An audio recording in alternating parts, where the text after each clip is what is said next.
In this video, we're going to look at how we can create shared albums in the Photos app on the iPhone.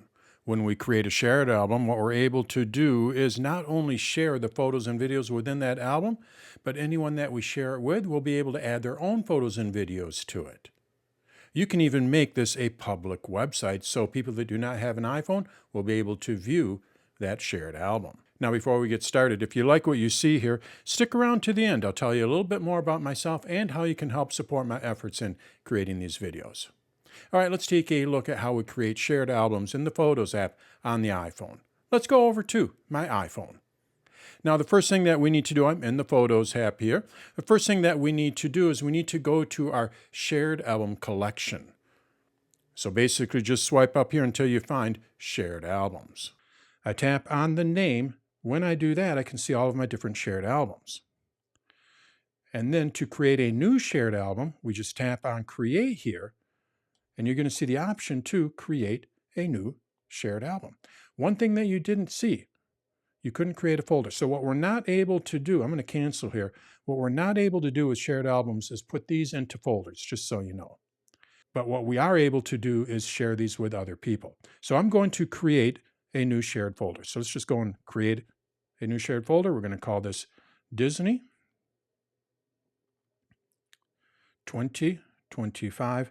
And let's just call it shared so we can easily see that it differentiates from the other one. From here, we just tap on Add Photos, and then I can swipe up. I add my photos. So I'm just going to go and add a few of these. If I want to search, I can search. I want to view the ones that I'm adding. I tap on that. I can add them from collections, just like a personal album. So we're just going to go and add a few more here. I tap on Add. And now the next step, so far I've created the album, but I haven't invited anybody to this shared folder, this shared album. So what I need to do is I need to swipe up, and now you're going to see Add Participants. So from here, I tap on that. I go and add the people. So I'm going to go with Abigail. She has an Apple account. They do have to have an Apple account in order for this to work.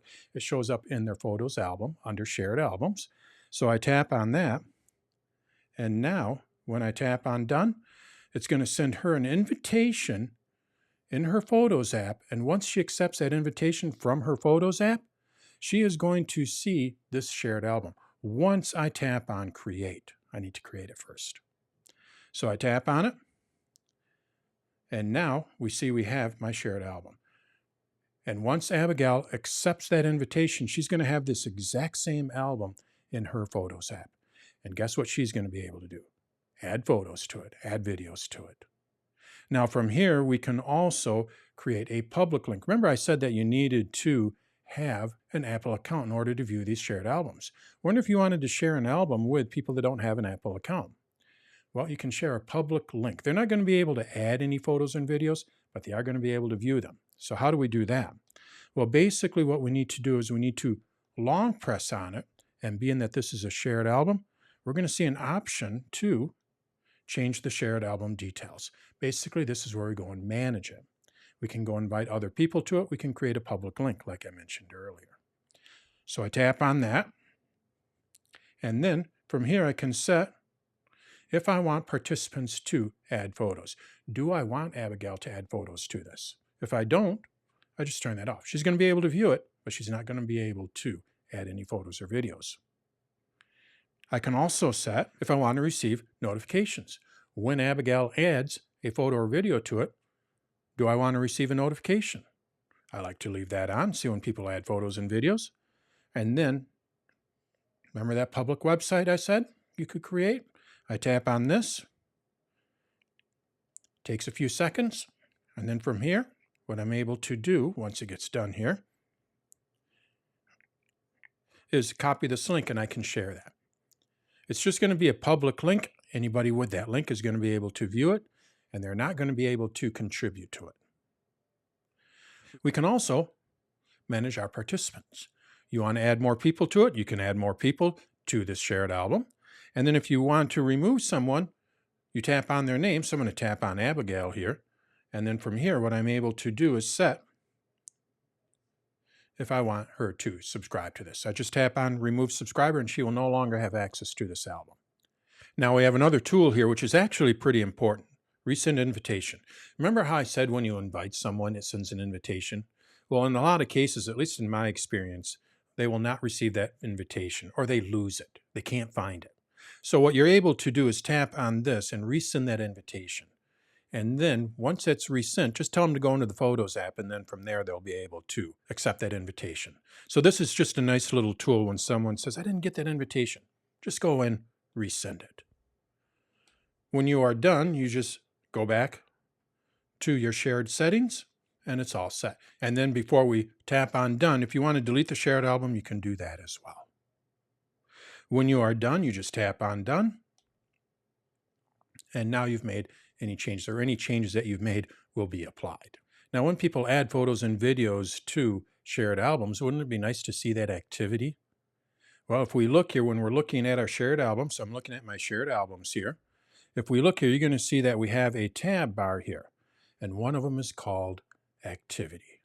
So from here, what I'm able to do is tap on Activity, and I can see all of the different activity. So here are all the photos that I added to that album. If Abigail added them in there, I'd scroll up and I'd be able to see all the photos that she added.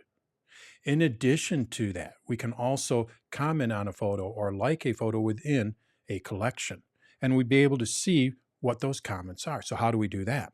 Well, to comment on a photo, let's just go ahead and tap on this. Let's say I like that. You're going to see down at the bottom, because this is in a shared album, I can add a comment and I can like it, give it a thumbs up. And when I do that, what it'll do is it will show in this activity here. So you're going to see that now, since I liked it, it shows in that activity. So we can kind of see the activity of all of our different shared albums. It's almost like it's a feed for our photos and videos. There's also a shortcut to go to our personal albums. Remember, I'm looking at my shared albums. So let's say you wanted to go to your personal albums.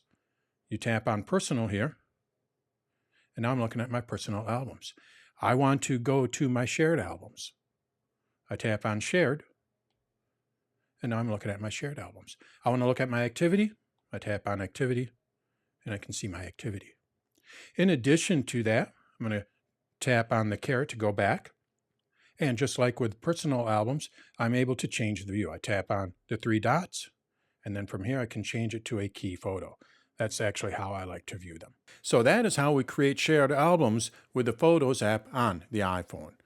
Basically, what we're able to do is not only create an album that we can share with other people, but other people, the people that we share with, are going to be able to add their own photos and videos to that same album. And again, you can also create a public website so people that do not have an iPhone will also be able to view it. So that's how we create shared albums with the Photos app on the iPhone. Now, if you found this video helpful, what you may want to do is like the video. You can subscribe to my channel. You can share it with your friends and family. You also may want to check out danstutorials.com. Not only do I have more videos there, but I also have an AI assistant modeled after an Apple genius, and I host classes and webinars on a regular basis. So how can you help support my efforts? Well, it is a membership-based site. But when you become a member, what I'll do for you is I'll take out all of the ads from the videos. I'll also give you access to that AI assistant modeled after an Apple genius. And you have access to my classes and webinars. In addition to that, you're also helping support a small business. It is just me in a corner office of my house. I'm not part of some large organization. So when you become a member of my site, you are directly supporting my efforts in creating these videos. Check out danstutorials.com for more information, and thanks for watching.